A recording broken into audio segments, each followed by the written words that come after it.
রজনী পবিত্র শবে বরাত আজ দুনিয়া ও আখিরাতের কল্যাণ কামনায় জাতীয় মসজিদ বায়তুল মোকাররমে মাগরিবের নামাজের পর চলছে জিকির, দোয়া ও কোরআন হাদিসের আলোচনা। সেখানে আছেন সহকর্মী সাদিকুর রহমান। সরাসরি যাচ্ছি তার কাছে। পবিত্র শবে বরাত ফার্সি শব্দ সব অর্থ হচ্ছে সৌভাগ্য এবং বরাত অর্থ হচ্ছে রাত্রি।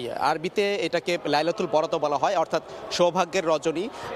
হাদিস মতে যেই শাবান মাসের 14 তারিখ দিবাগত রাত, অর্থাৎ আজকে শুক্রবার রাত থেকে দিবাগত রাতটাই হচ্ছে শবে বরাত।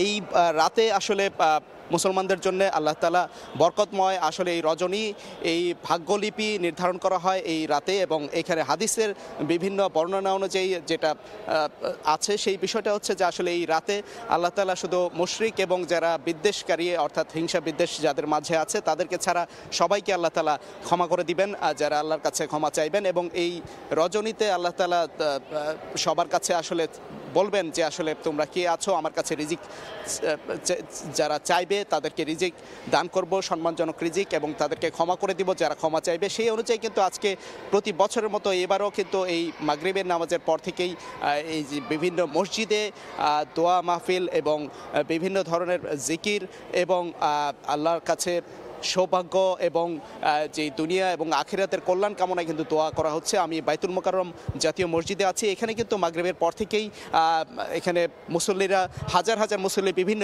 এলাকা থেকে কিন্তু এখানে এসেছেন।